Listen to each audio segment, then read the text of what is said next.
वही यानी कि ईश्वरीय संदेश का अवतरण। नबूवत तथा ज्ञान की प्राप्ति मक्का से 2.5-3 मील की दूरी पर एक पहाड़ी श्रृंखला प्रारंभ होती है। उसकी चोटी से थोड़ा नीचे 12 फुट लंबी, 6 फुट चौड़ी और 6 फुट ऊंची गुफा यानी जिसका नाम गारे हिरा था, जो वर्तमान में जबल नूर में है। यहाँ संसारिकता से दूर प्राकृतिक माहौल की एक उपरोक्त गुफा चुनी और उसमें उत्तर पा लेने में जुट गए। 33 वर्ष की आयु में जब यह इस गुफा में ध्यान मग्न थे, एक प्रकाश दिखाई दिया जिसमें न स्वर था न किसी प्रकार का रूप। फिर तो यह बार बार दिखाई देने लगा। हजरत मोहम्मद सल्लल्लाहु अलैहि वसल्लम इस प्रकाश के ज्ञात होने से काफ़ी प्रसन्न थे। 40 वर्ष की आयु पूरी होने से पूर्व हजरत मोहम्मद सल्लल्लाहु अलैहि वसल्लम को निद्रा अवस्था में वही सब कुछ दिखाई देता था जो दिन में घटित होता था। चंद्रमा की तिथियों के अनुसार हजरत मोहम्मद सल्लल्लाहु अलैहि वसल्लम की आयु 40 वर्ष की हुई। उसके ठीक दूसरे दिन एक फरिश्ता मनुष्य के रूप में प्रकट हुआ, जिसने कहा, मोहम्मद, शुभ संदेश स्वीकार करो, आपके ऊपर ईश्वर के संदेशवाहक होने का दायित्व है और मैं जिब्राइल हूँ। रमज़ान के पवित्र महीने में 12 फरवरी 610 ईस्वी को जब हज़रत मोहम्मद सल्लल्लाहु अलैहि वसल्लम हिरा गुफा में ध्यान मग्न थे, एक बार फिर वही फरिश्ता मनुष्य के रूप में उनके समक्ष उपस्थित हुआ। उसने हज़रत मोहम्मद सल्लल्लाहु अलैहि वसल्लम को 3 बार अपनी बाहों में लेकर भींचा और पवित्र कुरान की प्रथम आयत का पाठ किया। अब हज़रत मोहम्मद सल्लल्लाहु अलैहि वसल्लम की यह दशा थी कि फरिश्ता जो भी उच्चारण करता था वह इनकी स्मृति में पूरी तरह बैठ जाता था, यानी कि आपको याद हो जाता था। आज से हज़रत मोहम्मद सल्लल्लाहु अलैहि वसल्लम के जीवन का एक नया अध्याय आरंभ हो गया। संसार के स्वामी कृपालु परमेश्वर ने इन्हें ईशदूतत्व का दायित्व सौंप दिया, जो हज़रत ईसा के बाद 5 सदी तक रुका हुआ था। यह इस बात का संदेश था कि अज्ञानता, गुमराही को भूल जाने तथा मानवता को घोर अंधकार से प्रकाश में लाने का समय आ गया है। पैगंबर हज़रत मोहम्मद सल्लल्लाहु अलैहि वसल्लम को भी अपने अनसुलझे प्रश्नों का उत्तर मिल गया।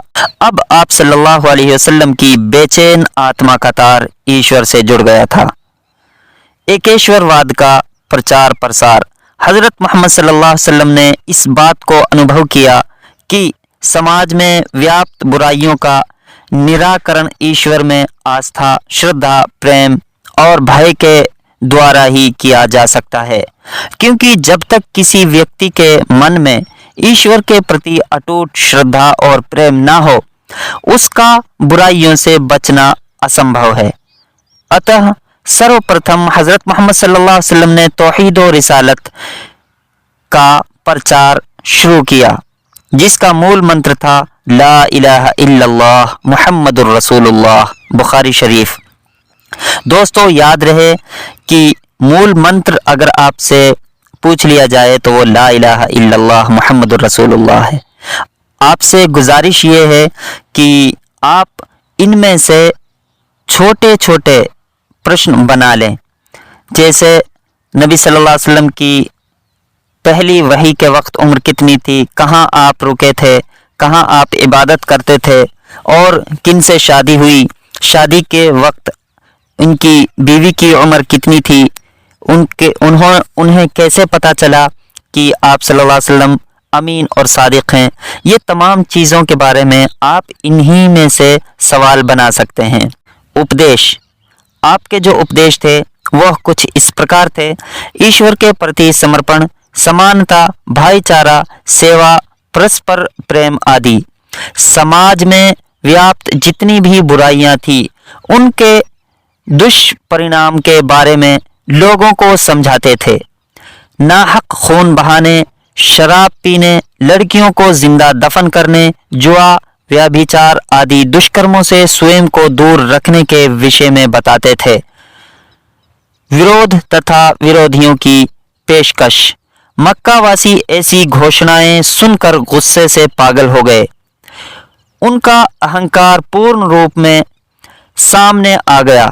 वह भली भांति जानते थे कि बहुदेववाद की धारणा से इनकार तथा तौहीद व रिसालत के कर्मों के फल भोगने जैसी बातों पर विश्वास कर लेने का अर्थ स्वयं को ईश्वर के प्रति पूर्ण रूपेण समर्पित कर देना तथा हजरत मोहम्मद सल्लल्लाहु अलैहि वसल्लम की प्रत्येक बातों का समर्थन था, जिससे मनमानी करने का अधिकार पूर्ण रूपेण छिन जाएगा। अतः वह इस प्रकार की स्थिति को स्वीकार करने के लिए तैयार नहीं थे। मक्का वासी इनके चचा अबू तालिब के पास गए। उनकी बातें सुनकर वह स्थिति की गंभीरता को भांप गए और उनके जाने के बाद उन्होंने हजरत मोहम्मद सल्लल्लाहु अलैहि वसल्लम को बुलाकर कहा, भतीजे, मेरे पास मक्का के सभी धनी सरदार आए थे और उनके इरादे ठीक नहीं हैं। मैं बूढ़ा हो गया हूँ, अब मुझ पर इतना बोझ मत डालो। पैगंबर सल्लल्लाहु अलैहि वसल्लम ने दृढ़ता से उत्तर दिया, चचा, यदि ये लोग मेरे एक हाथ में सूरज तथा दूसरे पर चांद लाकर रख दें तो भी मैं सत्य मार्ग पर चलने की शिक्षा देने से नहीं रुकूंगा। जान जाए या रहे, मुझे इसकी परवाह नहीं।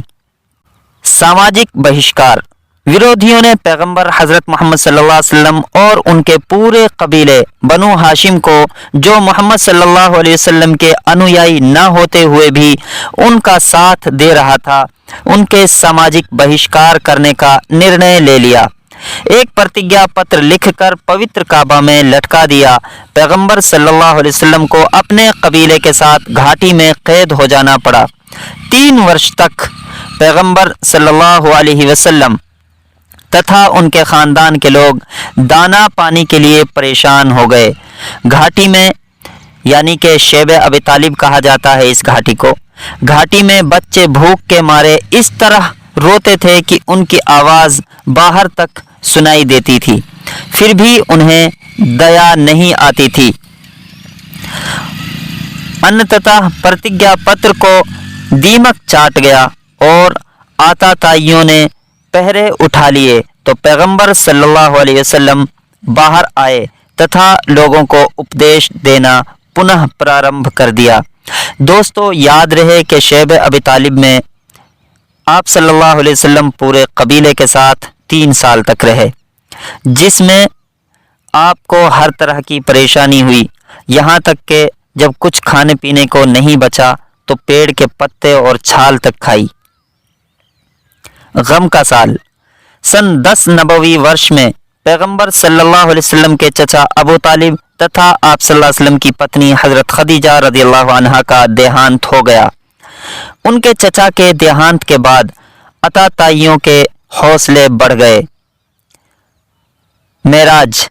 हजरत मोहम्मद सल्लल्लाहु अलैहि वसल्लम को नबी बनने के 10 वर्ष बाद 50 वर्ष की आयु में मेराज यानी कि स्वर्ग नरक का अवलोकन, अंतरिक्ष यात्रा का सौभाग्य प्राप्त हुआ।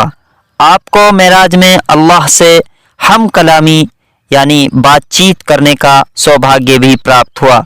इस दूत को धर्म स्थापना हेतु प्रचार एवं धर्मोपदेश का जो कार्य संपन्न करना होता है, उसके लिए जिस दृढ़ विश्वास एवं निष्ठा की आवश्यकता होती है, उसके लिए अनिवार्य है कि जिन प्रोक्ष तथ्यों पर विश्वास का उपदेश वे दे रहे हैं, कम से कम उन्हें वे स्वयं अपनी आंखों से देख लें। यही कारण है कि ईशदूतों के समक्ष फरिश्ते प्रकट हुए और मृत्यु के पश्चात जीवन यानी आखिरत की घटने वाली घटनाओं एवं स्वर्ग तथा नरक उनको दिखाया गया। हजरत मोहम्मद सल्लल्लाहु अलैहि वसल्लम ने मेराज की इस यात्रा में बैतुल मुक़द्दस यानी कि यरूशलेम की मस्जिद में तमाम नबियों को नमाज अदा कराई तथा स्वर्ग नरक और किस कर्म का क्या बदला ईश्वर की ओर से दिया जाएगा, इसको अपनी आंखों से देखा। नमाज का उपहार भी इसी समय मिला था, यानी कि मेराज में आपको नमाज मिली थी। हिजरत, धर्म का पालन करने के लिए स्वदेश छोड़कर किसी ऐसे स्थान पर चले जाना जहां धर्म पर चलने में कोई रुकावट न हो, उसे हिजरत कहते हैं। अतः ईश्वर की ओर से पैगंबर सल्लल्लाहु अलैहि वसल्लम को हिजरत के लिए मदीना जाने का आदेश मिला और पैगंबर सल्लल्लाहु अलैहि वसल्लम अपने साथी हजरत अबू बकर रज़ियल्लाहु अन्हु को साथ लेकर रात्रि के समय मदीना के लिए प्रस्थान कर गए। 3 दिन तक मक्का के निकट गारे सौर नामक एक गुफा में छिपे रहे। इस दौरान मक्का वासियों ने पैगंबर सल्लल्लाहु अलैहि वसल्लम की तलाश में अपने आदमी भेजे और उनके बारे में सूचना देने वाले के लिए 100 ऊंट देने की घोषणा की। फिर भी पैगंबर सल्लल्लाहु अलैहि वसल्लम सुरक्षित मदीना पहुंच गए। मदीने में कई कबीले और कौमें आबाद थी। मदीना पहुंचकर उन्होंने निम्न शर्तों के साथ उनसे संधि की। हम सब एक ही कौम हैं। देखिए, आप सल्लल्लाहु अलैहि वसल्लम ने मदीना पहुंचने के बाद सब लोगों के साथ मुआहिदे किए, अहद किया कि, और उसमें जो पॉइंट रखे थे वो कितने इम्पोर्टेंट हैं आप देखें। हम सब एक ही कौम हैं, अपने पड़ोसियों की सुरक्षा अपनी जान की तरह करेंगे। मदीने पर हमला होने की दशा में सभी मिलजुल कर दुश्मन का मुकाबला करेंगे। दोस्तों, आज के लिए बस इतना ही। कल फिर मिलते हैं एक नई वीडियो के साथ।